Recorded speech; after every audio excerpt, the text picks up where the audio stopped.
my dad passed away pretty much right before the actual Olympics in Tokyo, and was one of the most stressful and hard situations I've had as an athlete. And time was ticking to get back, but I was like, I don't even know if I care anymore. And I just wanted to freeze and do nothing. It felt like there was a lot that needed to be done and I just couldn't do it. And I don't need to replicate the past. I just need to be confident in what I'm doing right now. And then it'll be time to do something different. And I honestly have zero clue what that will be.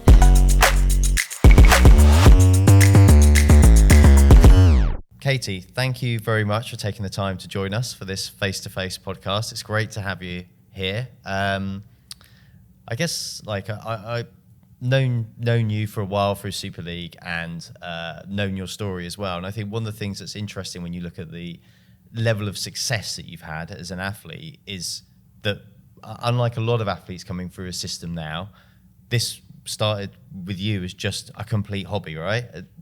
It's amazing to think where you've got to from where you've been. Is that something you ever think about yourself?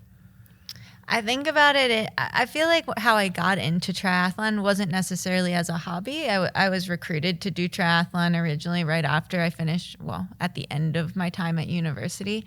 And what boggles my mind, I suppose, is I never thought I was capable of being a professional triathlete or athlete in general. I never thought I was capable of being Olympian. I never would have dreamed it in my future to have 2 medals at the Olympics or be Super League champion multiple times. I mean, I think I've always and it wasn't because those weren't goals of mine. It was just at the time I would think, do you know how many people are professional athletes? Do you know how many people are Olympians? You're champions of sport. And so it's pretty mind-blowing to look back and think, wow, I guess now I've been doing triathlon for about 10 years, 11 years-ish, I guess I would have started.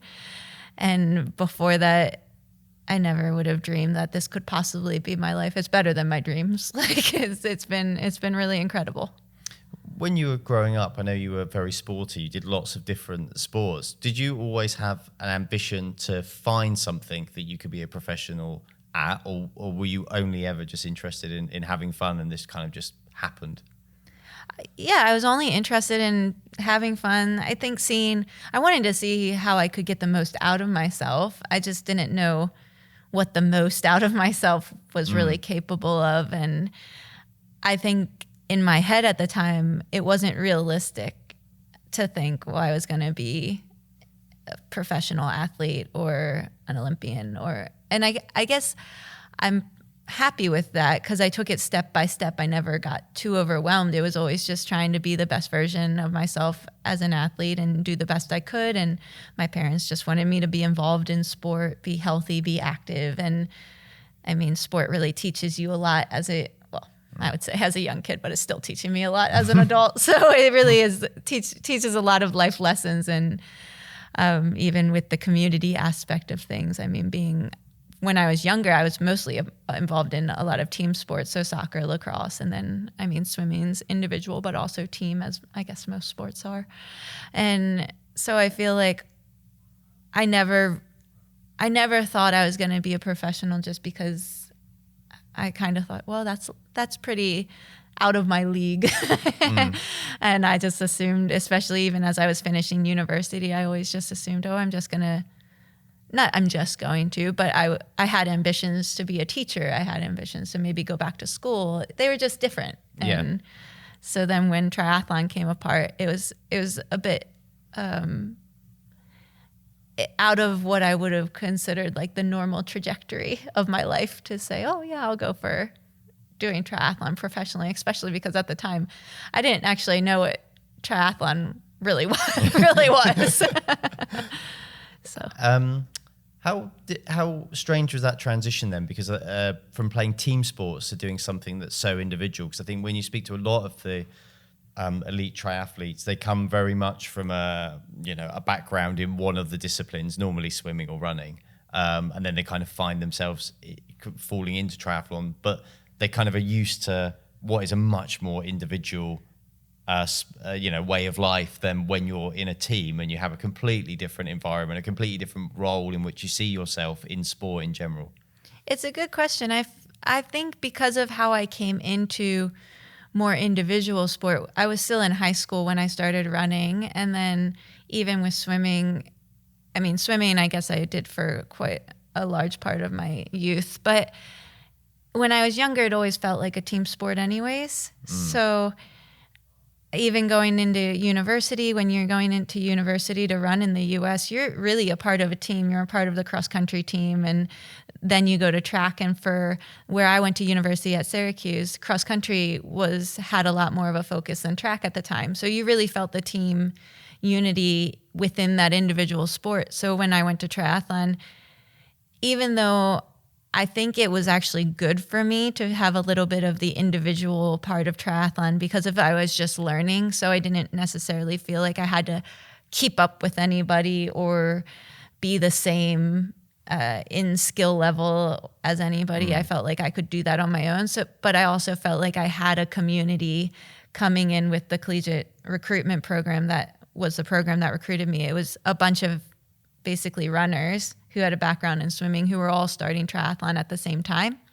And because of that, it felt like a team. It felt like you had a support system as we were learning and everyone was kind of on the same level. And I feel like that was a really good way to get into triathlon for me because it didn't feel like I was on my own taking on this new sport. It felt like I was really guided. And I also got very lucky because I was really guided in the sense that I was part of a program that was providing me with that community aspect, but also a lot of resources to help me get started in a brand new way of life, a brand new sport. So in that way, it was a really good balance between, yes, being individual, but also having that dynamic of a team. I mean, you spoke a moment ago about kind of how you, I guess, had envisioned your life may go. How hard was it then to kind of make that leap to actually say, right, I'm going to go and be part of this system. I'm going to give it everything I've got to go and try this new sport, this complete new way of life potentially? The leap was hard, mainly because I don't know. Growing up, I didn't know very many professional athletes. I didn't know there weren't very many people from where I was growing up who were going into professional sport, and so to me it felt more like a fairy tale type of dream job than it ever felt realistic. So making that jump felt really scary because mostly I was thinking, well, what if this doesn't work? This doesn't seem like the most thought out thing for me. And even, I've told this story before, but my dad drove me from Maryland out to Colorado Springs, where that was basically, I think it was January of 2013. And that was basically the time that I was making my decision that I'm really going to commit to triathlon and I'm really going to go for this. And it was to be part of a resident program at the Olympic Training Center. And we were about an hour away after driving 25 hours. I said, Dad, I don't want to do this anymore. Can we go, can we just turn around? I'm sure he was delighted with that. You can take me home. And my dad is an amazing man. And I attribute a lot of things to my parents and what they've instilled in me, because one of those things is he wasn't forcing me saying, oh, we must do this. I just drove this many hours. You're going to do it. It was, hey, you give it a shot. And if you don't like it, I'll fly back out. We drive back home. And it was a no risk, no lose situation. I was just going to try something new. If it turned out it wasn't for me or I didn't want to be there, then I go back with my dad. And I never ended up having to call him to pick me up again. And I feel like just him supporting me in that way really made it a lot less scary, because it didn't mean by me committing I need to 100% do this. This is what I'm like. It's a failure if I change my mind at a later time. It just was like, okay, if this isn't for you, that's okay too. So I always feel like that type of perspective going into something is actually quite freeing. And I think that was it. I really went into triathlon knowing like, okay, well, let's see if this is for me. Well, it's interesting as well, what you said there about kind of the attitude your dad had and your parents as well. I guess one of the things just generally in life as we all get a little bit older is that you suddenly look back with hindsight and you can recognize these things that when you're growing up, you can't see in front of your own eyes. What kind of, when you reflect on it, what kind of qualities do you think they kind of instilled in you then that have kind of led you through like a really successful life so far? So many. so We've many. got plenty of time. So yeah. Feel free. Sit back, relax. When I think about it, one of the biggest things I feel they really instilled in me was an independence with support. So I always felt I was in the driver's seat with what I was going to do, but they were always there to support me.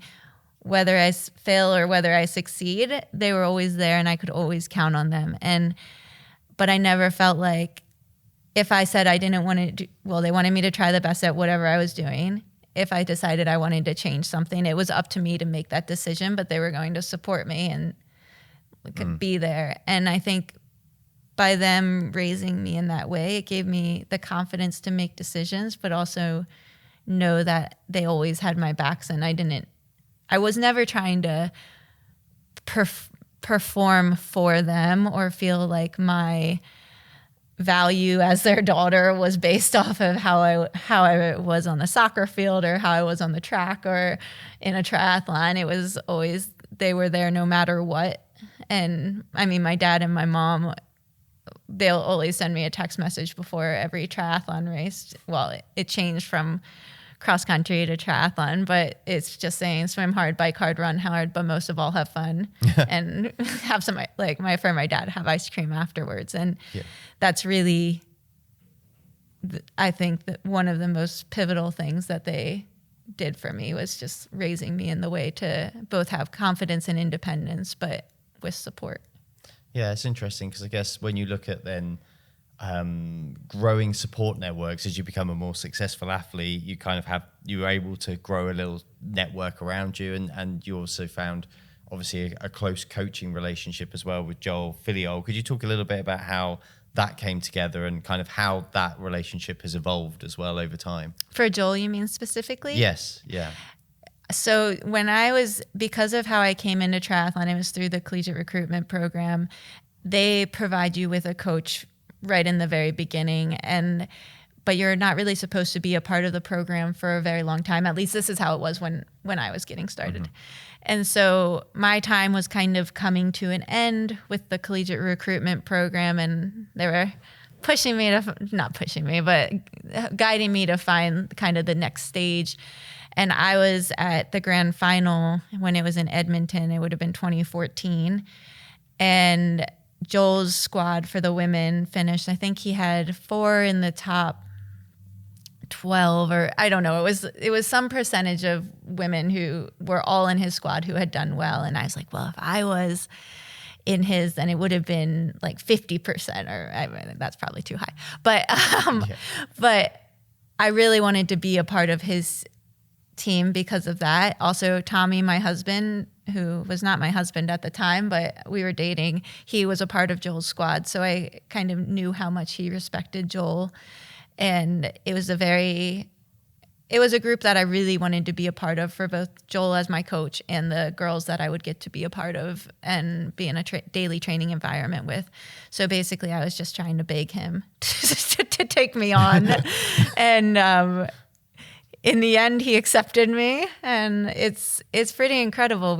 My first camp with them was December of 2014, and I've only been with Joel since then. And the amount that we've grown from when I first started with him to where I'm at now, where I was at before Kimball to where I'm at now, he's gone through so many different transitions with me, and I'm so appreciative of how he is as a coach and where he's guided me to and where we've gotten to as the coaching athlete relationship, and also seeing this new part where he's supporting me coming back as a mom and in a really good way is something that I feel very thankful that I've had such a long career with him. How hard did you have to beg him to start with? Was he unconvinced initially then? Well, I'm not sure he was unconvinced, but he, at the time, Sarah True was also on his training squad, so he wasn't really sure how having two Americans would go. And so it was basically dependent on whether he would decide if that was okay or not for him. And yeah, ultimately I got the go ahead. So. And how was the kind of relationship with him developed over time? Because I guess we've actually done one of these interviews with Joel as well, and I know he talked a lot about kind of like he sees his job as part coach, part counselor, part mentor, part whatever. It's kind of like he has a very holistic view of the athlete as a rounded person, really. Yeah, and I'm so thankful he does, because I'm not sure that's the same for everyone. For him, when we first started, basically when I started with him, it was still really fresh into my triathlon career and really learning what I was doing, and I would just follow every single thing that he would tell me to do. And the only thing that evolved was after Rio in 2016, I kind of thought, I need to take a little bit more ownership in my career, which still means Joel is the main person behind all of my training plans and things. But it meant that I would say, what if we do this, or maybe ask more questions, and realize that I was the one who kind of knew more what was happening in training and racing and what I thought I would get more benefits out of. So maybe just asking, can we implement a skills session? Because if you tell me to go do skills during a ride, I'm way less likely to do it than if it says skills like a certain day, a certain time, and I'm more likely to do it. Well, not more likely. I will do it. Versus if it's on my own accord, it's like, you can do skills during the week, but I wasn't really going to, or it felt more optional, I guess. Yeah. And then holistically for Joel, I mean, my coach in college for running, I had a really bad race one day, and I was so upset after it and crying. And he's like, Katie, it's just running. And I've always held on to that in sport, because I think it really puts a perspective on, as we were talking before the podcast, kind of what's important. And Joel is similar. Like, if you have a bad race, he's not hounding you on what you did wrong. It's reflective and in a very constructive way, where we don't want to be too reactive of everything we've been doing and working towards, but also, is there something we should tweak or implement that might help? And I love that Joel is not reactive in the sense. I mean, even I just raced in Pontevedra at the World Triathlon Championship Series final, and I didn't have the race that I wanted, and I was like, should we change anything? I asked him right after the race. I was like, or is that being too reactive? And he said, I think that's being too reactive. I said, okay. So having him just to be very even and supportive, and definitely, I feel very grateful that I've gotten to have this relationship for a long time now. Yeah, it's important for athletes to find that, and you see a lot of athletes who, some fairly mature in their careers that have never quite found somebody that works for them, because everybody's different, aren't they? Some people need, a proverbial arm around the shoulder. Some people don't want too much interference. Some people want basically somebody to be kicking them up the arse every single day to get out of, get on and push even harder. I guess you must, it must be quite a fortunate feeling to have found somebody who clicks with you. And I know as well, like, you're quite, you're obviously very thoughtful as a person, and you keep a lot of journals as well. And I guess that kind of all plays into this holistic approach that Joel brings to you as well. For sure. And he knows me really well. So actually, for some reason, I love Jersey. I love Super League Jersey. But the course and the weather will sometimes get to me before and make me really nervous on the bike, and I'll spiral.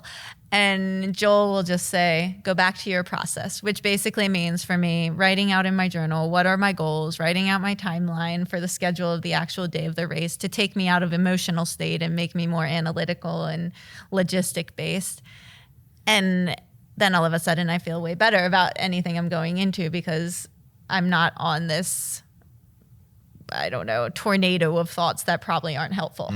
And so just to have him know that's what I need, or even support me in talking to my sports psychologist, or I mean, he really, I think, understands me as a person and how to help me under all the different conditions. I mean, he's gone through crashes from the Olympic test event for Tokyo, where I ended up in the hospital. And then a couple weeks later, I had to do the grand final, and I had the opportunity to be world champion. But at the time I wasn't even swimming. And we were actually talking about this the other day, that like a week before the race, I was like kicking with my arms by my side. And I think to have a coach who can be able to put you in from really unsavory circumstances and get you in the right physical and mental frame to do your best is really good. And I mean, the same thing happened. My dad passed away pretty much right before the actual Olympics in Tokyo, and having Joel be there so softly strong, I guess, is the only way I can think of to describe it, where I never felt overwhelmed by trying to get back after my dad passed away, trying to make we were working with the best possible, and he was helping get me to there, but it never felt like a stressful situation to me. And it probably was one of the most stressful and hard situations I've had as an athlete. So that was, another reason that I'm so glad I'm in the right place. When you are keeping those journals, you say about, I can understand how it takes you out of the pre-race nerves, the pre-race chaos in your mind as much as anything, because you kind of have structured it. Does it help you in the race when you have like a moment of real stress or pressure? Can you actually step back and think about it in any way analytically, or at that moment is it all gone because it's all in full gas and everything that's going on? There's emotions, there's endorphins, there's everything blowing around. I think from working on it, I've gotten a lot better with it. Not to say that I'm 100% foolproof at staying analytical and staying in the right mindset for the whole race. But no, I definitely think on it. I draw on previous races and mental side of things. And I feel that's one of the things that has accumulated throughout my career, is because I have so many different experiences on the race course and in training. Each race that I have now, and whichever ones are to come, I'm still able to look back on those ones, even within the midst of actually racing. And in the races that I've done, I feel like it's one of the strategies I try to do is, a lot of the times in racing, especially in Super League, it feels so high paced that you don't feel like you can be in the moment, because it's sometimes almost feels chaotic in your brain because you're trying to stay on top of things and think, and you're like, this race is really fast paced. But when you think about it, it's still a 20-minute or so race, well, within multiple races. And to be able to think clearly through the next thing or the moment that you're in is a really beneficial thing for myself as an athlete. So when I'm able to kind of not slow myself down, but slow my thinking down to think more clearly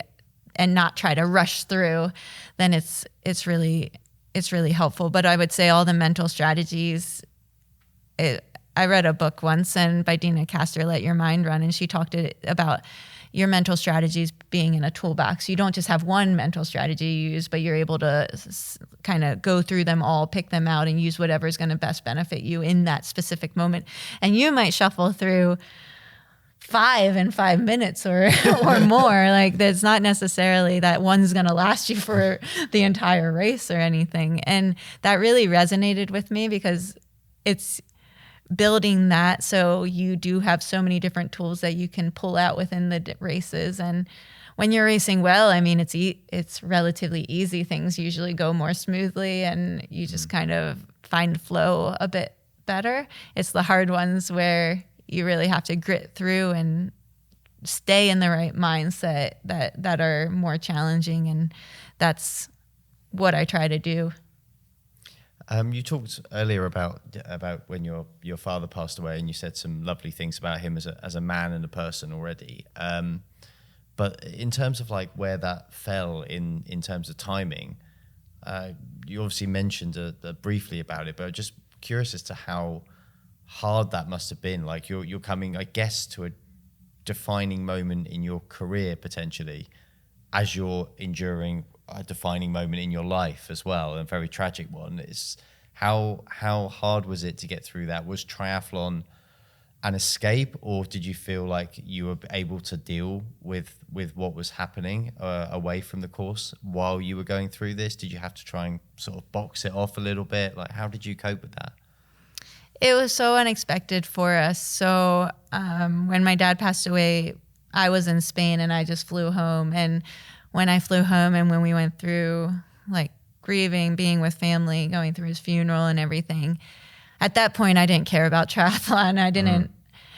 It was hard because it was at a time it was April, and we had our next auto Olympic qualification in May in Yokohama. And so there was it was a weird contrast because it was it was being at home with my family, grieving my dad, while also realizing time was ticking to get back. But I was like, I don't even know if I care anymore. And I just wanted to freeze and do nothing, And then you realize, well, you can't do nothing for the rest of your life just because your dad's gone. Like it doesn't work like that. And he wouldn't want that, but it really made you feel like I just felt lost. And I realized, well, I'm going to have to get back at some point. Like I might as well do it right now. And I wasn't ready. I wasn't ready when I went back. I wasn't ready when I left my family. I wasn't ready when he left. And it was just, triathlon was a really big part of my relationship with my dad in the best way. And he never cared how I did, but he always liked being a part of that journey with me. And so getting back into triathlon, like, I don't want to say I did it for him, but like, I knew it was a piece of him that I'd have, like, that he had shaped and that I'd have good memories with. And so I went back to the team. I mean, I don't even know, like, that time is just fuzzy. But I went back a little bit before the race in Yokohama, and I wasn't in any type of way to really have a good performance or do anything. But I found comfort. Like you asked about, did I feel like training was an outlet? And no, I probably could have sat on the couch for forever at that point. But then when I went to go back with the group with training, I just wanted to do stuff with people, and I didn't want to train alone. I didn't want to have my mind wander. I just wanted to be with company. And so I started doing workouts before I probably should have done workouts, considering how much time I'd just taken off because I wasn't training right after. But I didn't want to be alone. So I actually hopped into training relatively soon after, but still the first race we had was in Japan. That was a month after my dad passed away, and it was still COVID rules, and we were quarantined to our room. We were getting these meals delivered to us, and I just fell to pieces like the night before the race, like quite late. And then the race I had was nothing great, and the next race was nothing great, and so it wasn't the greatest lead-in to trying to qualify for the Olympics. And also because I'd had a not great, I didn't automatically qualify for the Olympics. So then it became the discretionary part of things and waiting for that choice. And again, for when we talked about Joel was just like, whatever happens, and we'll make the best of whatever situation. If you're selected, great. If you're not selected, we'll deal with that too. But I remember I had a call with USA Triathlon before the selection had been made.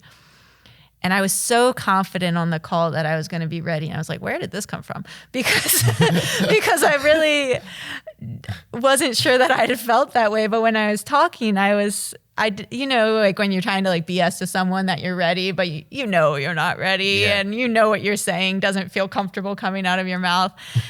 But when I was talking to them, it wasn't BS. It was, I really felt it. I really felt, well, if I get selected for the Olympics, I'm going to do a good job. I'm going to be fine. I'll be there. I'll be good.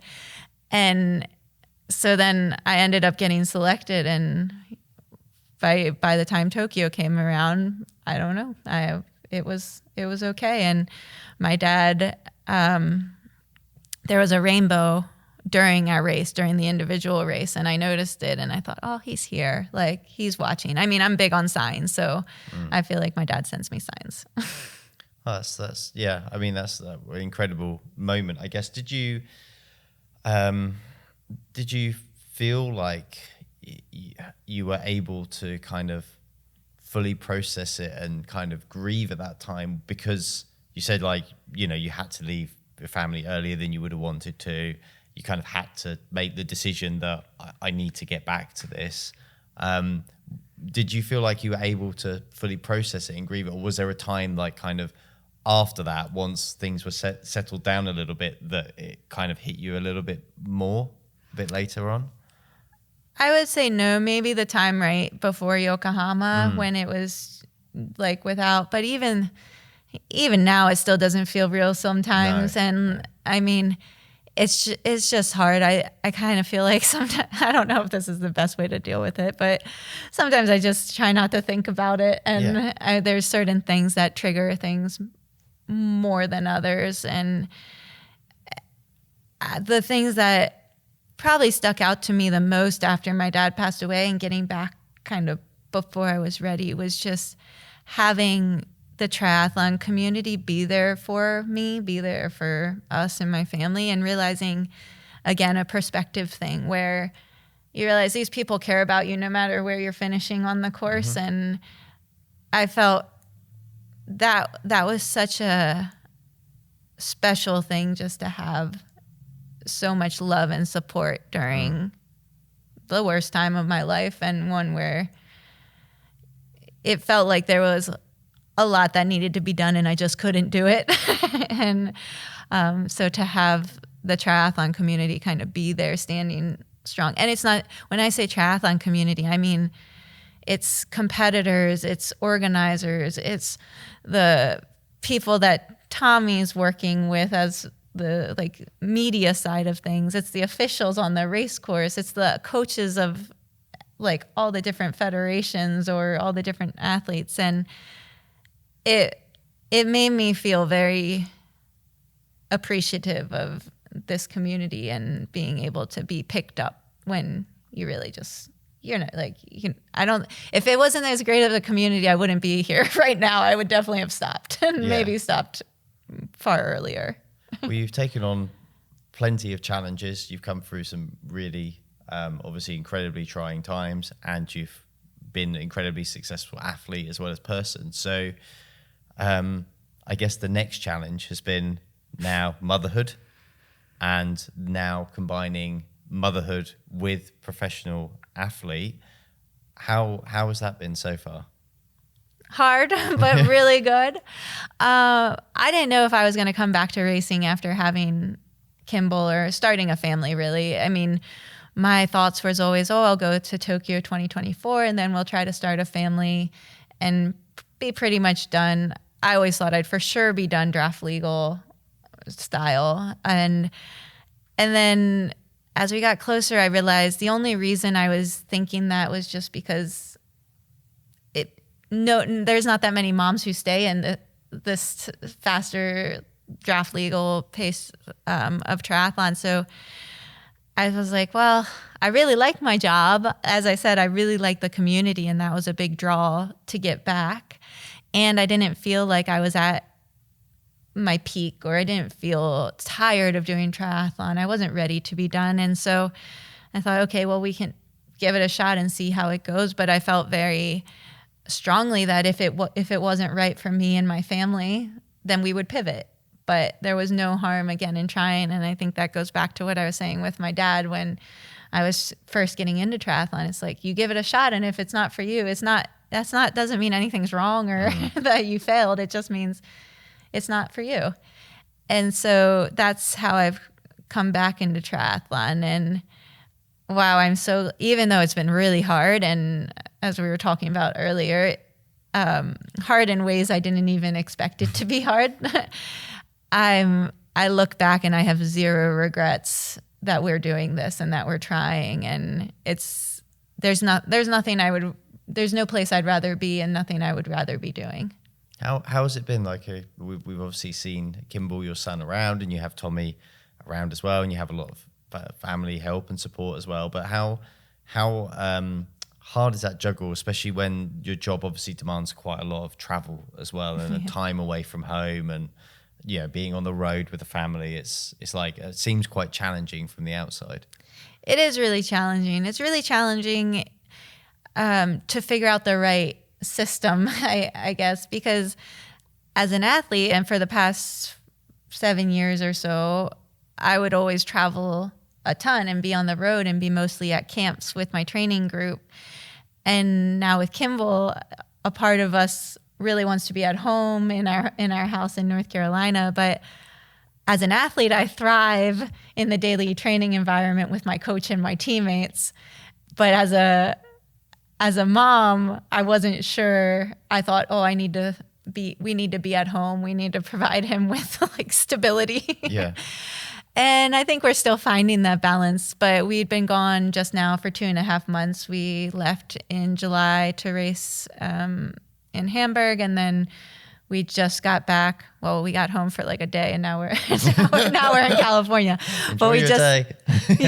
We just got back after 2.5 months, and that was the right choice for us because it was. I don't want to. So one of the ways that I know I want to do this is with Kimball. And so I don't want to be leaving him at home because honestly, I'm just racing so much that I'd be gone gone all the time from him. So we bring him, which is not always the easiest thing to manage as a athlete when I'm balancing being an athlete and a mom. And we do it with a ton of support, as you said, because Tommy also has multiple jobs. So he's working for USA Triathlon, coincidentally, as the now talent ID coordinator, which is basically the same thing, but with a new name. That is how I got into the sport. But he also works at all the races as photographer or content creator. And so we have to have someone come with us, whether that's a cousin, my mom. Actually, my high school cross country coach came with us to one. My dietitian came with us to one to watch Kimball. And now Tommy's family is here to help us. Well, not just help us. We also want to see them. But we really have to rely on other people. And I'm trying to find that balance because there's a lot that's different.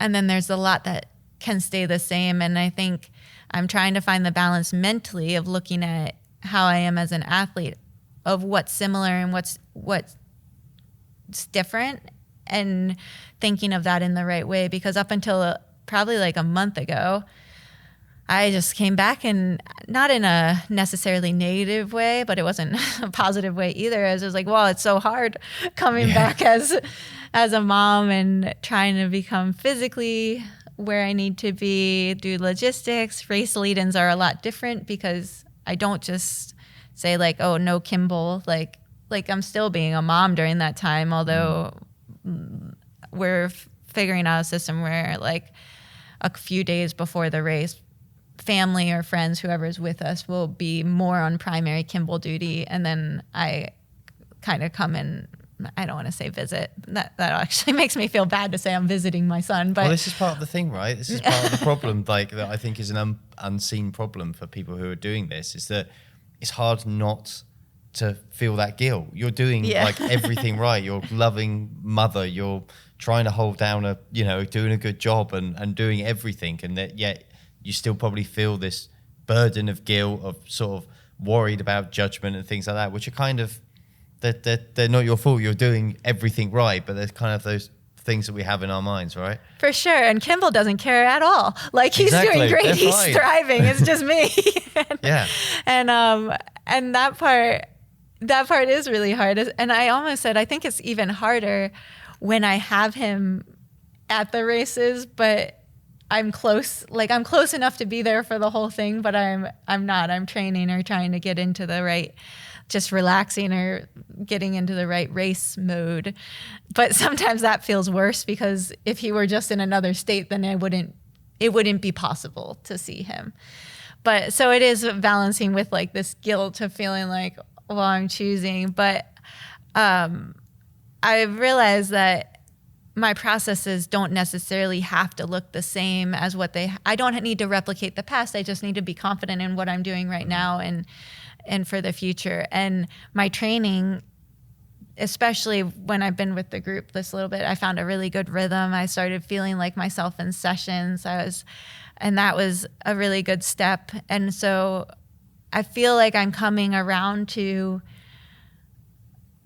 the right confidence and not kind of being like, whoa, like, woe is me. This, like, there was, for me, I didn't have a pregnancy clause to help me get back into racing. So it was really starting at trying to get into races, trying to work my way up kind of the points. And I'm still having that, but I'm trying to shift that mindset rather than thinking like, I'm not a victim here. I'm just trying to do my best. Like, and that's all we can do. So if I commit to my process, stop worrying about things that aren't under my control and just go for it, then that's what I'm going to do. And I'm just coming around to probably that mindset where before the last couple of races, I've been like, oh, okay, like here I am. And it's cool because it's here I am as an athlete, but I also feel very good about how I'm balancing things as a mom too, and being there for Kimball and feeling like, okay, we're getting to the right concoction, even though I kind of feel like that's a false thing as a parent. There's no good, it's all out the window. There's no right or no wrong. You're just surviving every day. Yeah. It's my experience anyway. How hard is it mentally not to go down the route of, well, I guess two things in my mind here. One, thinking quite fairly, if I was a man, I wouldn't have to worry about this. And, you know, also I probably wouldn't feel the same. Society doesn't judge men who are fathers and go away and do their job the same as it like judges women. And also how hard in terms of when you're thinking about that, is it not to compare yourself as an athlete pre-Kimball with post-Kimball? Because it doesn't mean you can't turn into a better athlete, but you're always going to be a different athlete than you were. How hard is it not to compare as well? Well, so the first part of your question with like when men really don't have to have the same I don't want to say feelings, but like strife, I guess, is coming back as a female. Like, sometimes I think, well, I wish Tommy could have just carried Kimball for the whole time. And I don't know. I don't think about it too much, I think, in regards in that way. I feel like the harder part is the secondary part that you mentioned, where it's comparing myself and where I was and to like where I'm at right now, and trying not to go down a rabbit hole of making it more than what it is. And I think there's a large part of me that wishes, it was just like, like boop, like I'm right back to where I was. But honestly, probably other people do a better job of providing me with a perspective of, you should be proud of yourself for what you've done and what you've been doing. And I really appreciate when people kind of just support me in that way, because I think when you're in it as a mom, you don't always feel like you're doing a good job. And then you add on whatever goals you have for me being an athlete. And it's nice.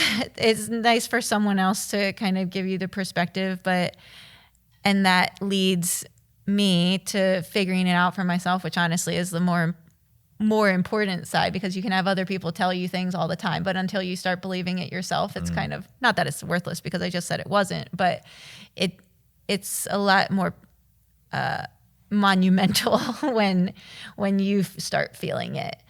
And so I think for me, I'm just starting to get there, where I'm thinking less about where I was to where I'm going, but also recognizing feelings of, oh, this is how I felt before, and this is a good feeling. And I mean that more so in training than anything, of just like not appreciating, but recognizing the fact, like, okay, I took a good amount of time off after having Kimball, or not, well, like my whole pregnancy, I kind of laid low. I didn't train like a professional athlete. I just exercised and wanted to stay healthy. And it wasn't because I was nervous. It was just because I was tired, and I wasn't motivated to train as a elite athlete, and I didn't want to. And so then coming back, we took things easy, and I was probably more or less back to normal-ish training by January 2023, which is only the beginning of this year. It feels like forever ago, but now that I just said that, I was like, wow, that wasn't that long ago. And then really just starting to have, in the last few months, find that rhythm, because I'm trying to get back in training while also trying to figure out childcare and all the logistics. And I feel like once we figure that out, that'll be great. But literally, we just checked out a daycare yesterday, when the one day we were home, because we haven't done anything regular for him, but we're recognizing like, oh, we might need regular help to do this and do it well. And I feel like I'm spewing in a lot of different directions right now, so I'm not even sure I'm making sense. But I feel like another part of it is, as like when you have a 9-to-5 job and you have to go back after your kid, I think that's really hard. And I've had I would say, amazing part of being a professional triathlete, where I have a lot more flexibility in my day and in my role, but it also makes me feel guilty because I have that flexibility for choosing not to be with Kimball during like any time that I'm not swimming, biking, or running. I feel that like, oh, I should be with him. And I think one of the things I'm coming around to now is, by me putting him in daycare or having someone look after him, that's not a bad thing, or that's not me being a bad parent. It's what I need to do my job. Yeah, it's an incredible area, and it's so complex. I think it's so much more complex than people look at it from the outside, and they just think physical recovery and that's it. But there's so much more psychologically that's going on, and anybody who's had a kid knows your world has changed forever, and everything about you has changed forever, and then, in a great way, but it's still a big change. Having all of this then in this perspective, when you look ahead, has it changed from where we sit now? Has it changed like how you set goals for yourself? Because does it make you a little bit more kind of short term in terms of like, maybe it's Paris, but I'm not going to look beyond Paris, as whereas before maybe you'd have looked years ahead and kind of thought about what you would do, or is that not the case at all? I probably am more short-term focused, but it's not necessarily because of Kimball. It's just because I'm old. No, a little. Well, I say no, but a little bit of that is the truth. Is I'm not in it for another quad after this, even though LA 2028 will be amazing. Maybe I'll find my way back in a more supportive role, but there's no way I don't have any intention to be there as an athlete. And like, I think part of that is just this transition in life, but also after after whatever happens for 2024, we'd also like to possibly add to our family. And then I think, wow, 2 kids, like I'm definitely not in for doing this. Wow. Having 2 kids. Mind boggles on the logistics of that one. Like this is, I joke that our second kid is going to get the shaft. Like Kimball's been to 9 countries within the first year of his life, and the next one will be like to the park downtown. But no, I think it's just a transition for me. I'm not sure I wouldn't say it's necessarily Kimball based, the short termness of it, but just feeling like I consider this bonus years after Paris, because I never thought I was going to keep going even after Paris. So to go for till 2024 even feels like extra time for me. And then it'll be time to do something different. And I honestly have zero clue what that will be, but I'm all in for this part of it, and I feel very, very good about coming back and having shorter term goals. Well, look, Katie, it's been really fascinating talking to you and hearing about your life and everything. It's an incredible story. And thank you for taking the time, and we wish you all the very best through Paris and whatever lays beyond for you and all your family as well. Thank you very much. Thank you.